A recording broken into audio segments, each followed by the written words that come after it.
ہو جائے تو میرا خیال ہے یہ سنبھالی جا سکتی ہے بات، پر ایک دم نہیں. اور ڈاکٹر صاحب اس پہ آف کورس ہم بات کرتے ہیں کہ کہاں تک سنبھالا جا سکتا ہے اور ڈائریکشن گورنمنٹ کی کیا ہے اس حوالے سے. اپ کمنگ بجٹ میں کون کون سے ہیڈز اور کس کس حد تک ہم اپریشیٹ ہوتے ہوئے دیکھیں گے. ناظرین اس پہ ہم بات کریں گے، ایک بریک لیتے ہیں اور واپس آئیں گے. ڈاکٹر صاحب اسلام آباد اسٹوڈیوز میں موجود ہیں، کنٹینیو کریں گے ڈسکشن کا سلسلہ. Stay tuned.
ویلکم بیک ناظرین، آپ دیکھ رہے ہیں بزنس بازار. بریک پہ جانے سے پہلے ڈاکٹر ندیم الحق صاحب اسلام آباد اسٹوڈیوز میں ہمارے ساتھ موجود ہیں، ڈپٹی چیئرمین نے پلاننگ کمیشن کے.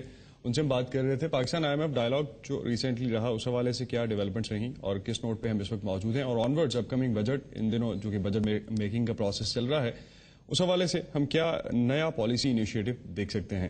ڈاکٹر صاحب اپ کمنگ بجٹ میں کون سے ہیڈ میں کس حد تک انکریز آ رہا ہے، اگر ہم پرسنٹیج ٹرمز میں جان سکیں کچھ؟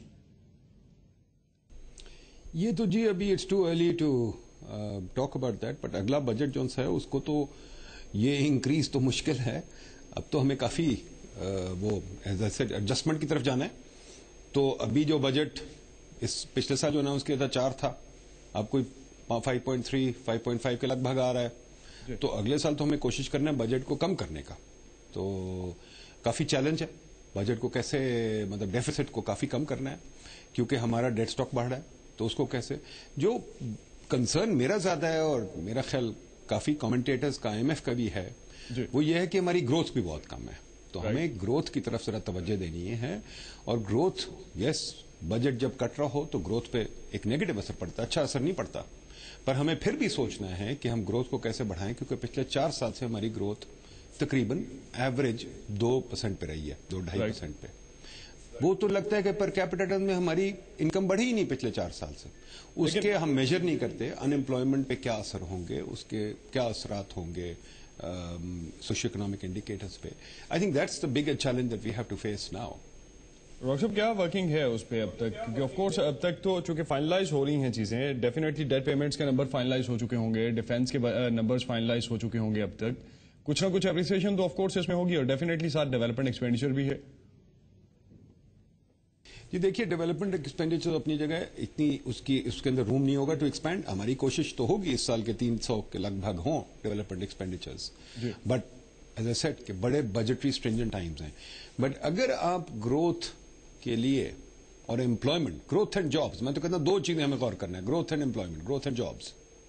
ہمارے پاس ینگ پاپولیشن ہے, اگر اس ینگ پاپولیشن کو نوکریاں نہیں مل رہی تو میں تو بڑا ورڈ ہوں.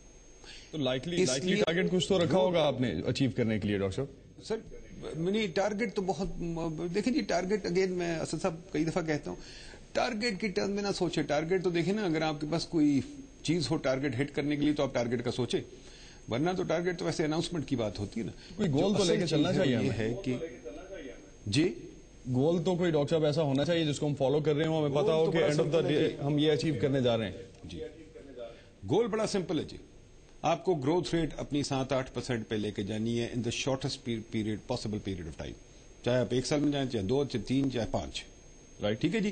بٹ وہ کیسے جائے گی آپ کے پاس, یہ وہ پیسے سے نہیں جائے گی. پیسہ تو آپ جتنا مرضی بورو کر لیں, جتنا مرضی لگا لیں, آپ نے دیکھ لیا کیا ہوا ہے. گروتھ کے لیے آپ کو ریفارم چاہیے, اکنامک ریفارم. وہ ریفارم کے لیے ہمارے پاس اب ایک ایپیٹائٹ چاہیے, ایک ہمیں چاہیے ریفارم کرنے کا مادہ.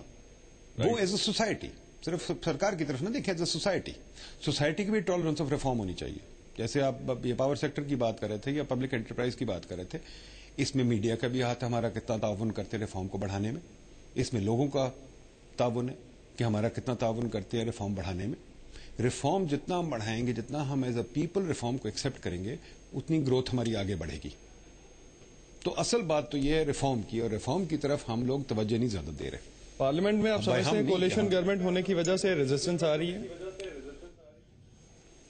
جی دیکھیے پالیٹکس میں کامنٹ نہیں کرتا, میں پالیٹیشین نہ ہوں, نہ مجھے سمجھ آتی ہے پالیٹکس کی. آئی ڈونٹ تھنک کہ, آئی تھنک میرے نظریے میں تو پارلیمنٹ وہی کرتا ہے جو لوگوں کی مرضی ہوتی ہے. اگر لوگ ریفارم ایکسپٹ کر لیں تو پارلیمنٹ بھی کر لے گی. تو دا کوسچن از کہ کیا میڈیا, کیا لوگ, کیا ایکڈیمیا, جو سوسائٹی کے جز ہوتے ہیں, کیا وہ ایکسپٹ کرتے ہیں ریفارم کو کہ نہیں. کیا آپ لوگ چاہتے ہیں پاور سیکٹر ریفارم ہو, وچ آلسو مینس کہ power has to be priced adequately. بالکل چاہتے ہیں. میڈیا آف کورس, میں اپنے اینڈ سے اگر ہم اس طرح سے اس کو انیشیٹ کر لیں, ڈیفینیٹلی میڈیا اس حوالے سے اویئرنیس بھی کریٹ کرتا ہے, لیکن ان لائن لاسز کا کیا کریں. ان لائن لاسز کے حوالے سے جب ہم بات کرتے ہیں, اور وہ ایک اگر ہم وہاں سے 2% بھی بچاتے ہیں تو وہ خاصی حد تک کوشن کور کرتا ہے, isn't it؟ دیکھیے جی لائن لاسز کا بھی مسئلہ تو یہی ہے نا کہ اگر جہاں سے چوری ہو رہی ہے اس کو پکڑا جائے تو کیا لوگ اس کو ایکسپٹ کریں گے. نمبر 2, اگر کہ جو لائن لاسز میں جو ویسے لائن لاسز ہو رہے ہیں بیکاز آف پور گورننس, اگر ان لوگوں کو چھیڑا جائے تو پھر مطلب یہ ایک ریفارم جو ہوتا ہے, ریفارم میں تو ایک قسم کی رد و بدل کرنی ہوتی ہے چیزوں کی, ایک نئے طریقے سے چیز کرنی ہوتی ہے تاکہ آپ کے لاسز کم ہوں, تاکہ آپ کے پروفٹس بہتر ہوں, تاکہ آپ کے ریسورسز کنزرو ہوں, تاکہ آپ کی پروڈکٹیوٹی بڑھے. جی اگر اس طریقے سے آپ ریفارم کریں گے تو اس کے اندر بڑی محنت کی ضرورت ہوتی ہے, اس کے اندر بڑی پروفیشنلزم کی ضرورت ہوتی ہے, اس کے اندر بڑی سمجھ بوجھ کی صرف اس سسٹم کے اندر کچھ لوگوں کے اندر نہیں, پوری سوسائٹی کے اندر ضرورت ہوتی ہے.